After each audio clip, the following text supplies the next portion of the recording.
Magandang araw, Ner! Ayan, yan ang aking katulong ngayon sa ating video. Kung naghahanap kayo ng type ng door or gusto nyo gumawa ng ganitong type ng door na pwede sa labas, pwede rin sa loob, ito na yung ating marirekomenda kasi ito ay anay-free, anay-rusty, o anay-kalawang, o anay-bulok.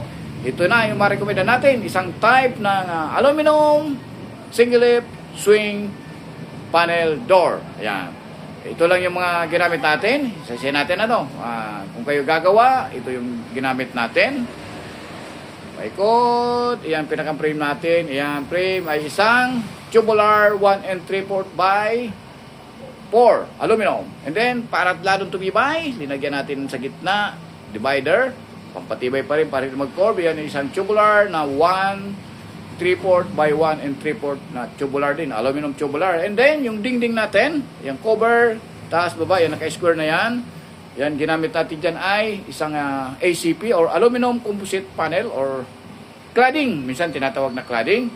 And then, para tumibay, pakakapit nut, para matibay yung cover natin sa kapit sa panel. Pasensya na sa ating Tagalog, pili-pili konti, ay ginamitan natin ng SOBC or snap-on base with cover. Ayan, SBC kung tawagin natin yan. Aluminum pa rin siya. And then, para kung gustong i-secure yung paglalagyan nito, linagyan rin natin design ng doorknob. Ayan, doorknob, yan. May lock yan. Testing! Yan o. And then, dahil kung limited yung natin, limited yung space natin, yung pinaka-opening, kaya nag-decide tayo, ito yung ginagamit natin. Butterfly hinges. Ayan.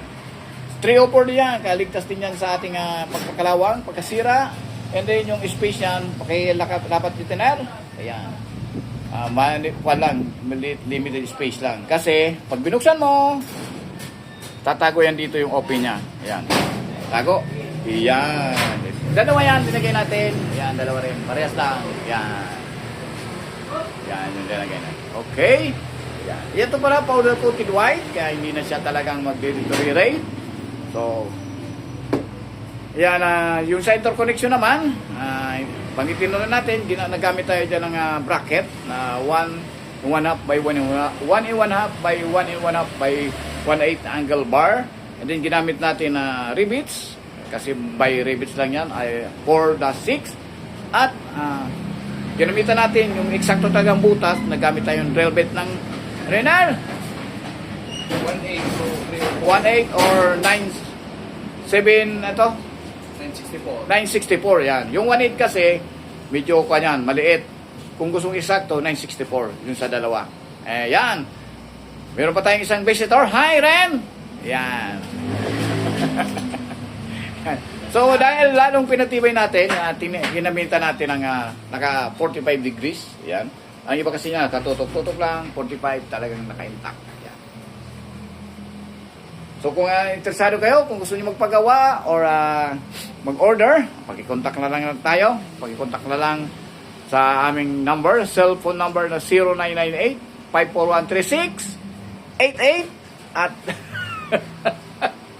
at saka mayroon tayong landline.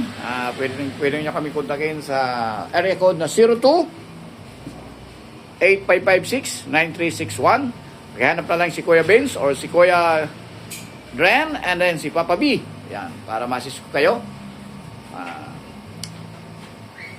Bago tayo paki-like, share, subscribe naman sa ating channel. And then, kung hindi nyo pa ito na-share, paki-share na lang at para marami pa rin makapanood at makakuha din idea kung paano ito ginawa o ano ba yung specification nito para lalong malaman nyo na ito yung maganda sa outdoor, indoor. So, pangkuha na to, pang universal design. Yan. Yung ating aluminum single lip swing glass. Aluminum single lip swing aluminum panel door. Yan, categorize na. Doorknob na, so wala na tayong hanapin. Thank you very much. Yan, si Ronel, ating assistant. Ito naman, si Papa B. Hanggang sa muli, maraming salamat. Diyos mabalos. Mabuhay tayong lahat. Bye-bye. Bye-bye.